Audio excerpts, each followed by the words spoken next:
Salam damai saudara dan saudari yang terkasih dalam Kristus. Bersama dengan saya Patricia Bay dalam renungan santapan firman Tuhan hari ini 3 Desember 2021, hari Jumat, Minggu Advent pertama. Renungan pada hari ini diambil dari Injil Markus bab 16 ayat 15 hingga 20.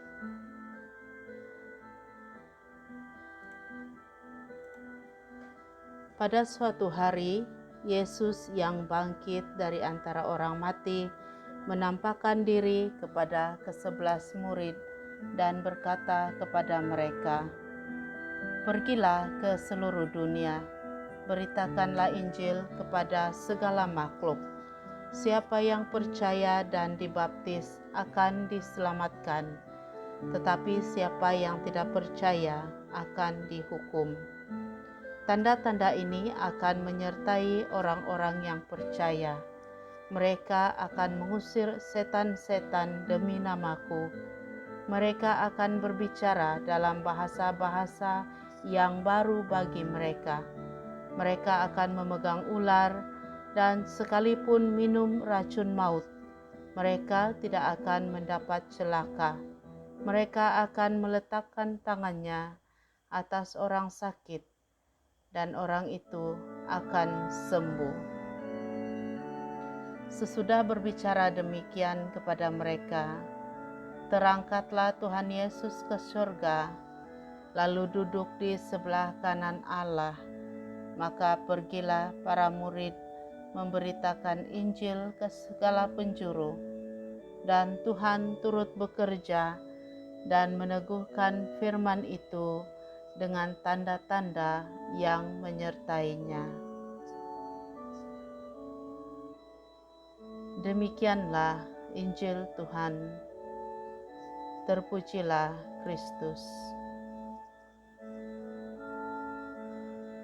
Saudara dan saudari, Gereja Katolik sejagat pada hari ini merayakan pesta Saint Francis Xavier, seorang padri dan misioneri Katolik yang telah mengabadikan seluruh kehidupannya dengan melaksanakan tugas seorang rasul, yaitu mewartakan Injil Tuhan dan juga mempromosikan penyelamatan melalui iman kepercayaan kepada Tuhan. Bermula dari Spanyol, lalu ke Prancis, Italia, India, Jepun, Indonesia, dan Melaka, Saint Francis menyahut seruan Yesus melakukan pewartaan Injil dengan penuh kesungguhan. Melalui kisah Saint Francis ini, kita dapat melihat bahwa permintaan Yesus untuk melaksanakan pewartaan Injilnya bukanlah sesuatu yang remeh-temeh, dan kita juga tahu bahwa bukan mudah untuk melaksanakan pewartaan yang berkaitan hal-hal ketuhanan dan kerohanian. Masyarakat sekitar kita pada masa kini sudah terlalu obses dengan perkara-perkara berdasarkan fakta, tanpa bukti yang kukuh atau mukjizat yang hebat seperti penyembuhan dan menghidupkan orang mati. Pasti ajakan untuk mendengar firman Tuhan dan pertobatan adalah sama seperti angin bertiup yang berlalu pergi. Ada kalanya umat yang sering menghadiri misa kudus pun masih sering mengeluh. Di manakah Tuhan pada saat mereka mengalami kesukaran hidup? Lebih baik bertungkus lumus bekerja, menjaga keluarga daripada mendengar firman Tuhan. Saudara-saudari, inilah cabaran yang kita hadapi selaku murid-murid Yesus. Bukan mudah untuk mengajak orang lain melaksanakan pertobatan, lebih-lebih lagi apabila kita merasa bahwa diri sendiri serba kekurangan, diri sendiri pun berdosa, diri sendiri pun tidak banyak ilmu agama. Maka kita takut kelemahan diri kita itu menjadikan orang lain malah melihat bahwa kita sendirilah yang perlukan pertobatan.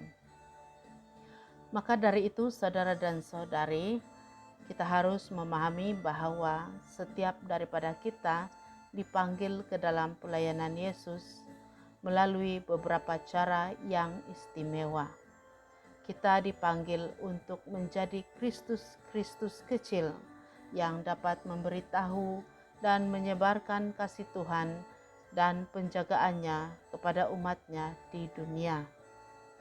Yesus menugaskan murid-muridnya untuk menyampaikan berita baik bahwa Tuhan memihak kepada orang miskin, orang sakit, orang buangan, dan semua orang yang menderita ketidakadilan. Kita yang mengenal Yesus juga menerima tugasan yang sama. Kita mungkin tidak akan pernah tahu sejauh mana kita mampu melakukan ini. Tetapi memadailah jika kita melakukan apa yang kita mampu. Tuhan memberi kita tugas sesuai kekuatan dan kemampuan setiap orang. Pope Francis memanggil kita hari ini untuk mematuhi perintah Tuhan yang telah diberikan 2000 tahun yang lalu. Kita harus berusaha mengongsikan berita baik, Injil Tuhan dan pertobatan kepada semua orang, karena semua orang perlu mendengar berita gembira bahwa mereka disayangi dan dikasihi Tuhan. Oleh itu, berbahagialah kita karena telah mengikuti perintah Tuhan. Kasih dan penjagaan Tuhan akan kekal menyertai kita selama-lamanya. Kemuliaan kepada Bapa, Putra, dan Roh Kudus, seperti pada permulaan, sekarang, selalu, dan sepanjang segala masa. Amin.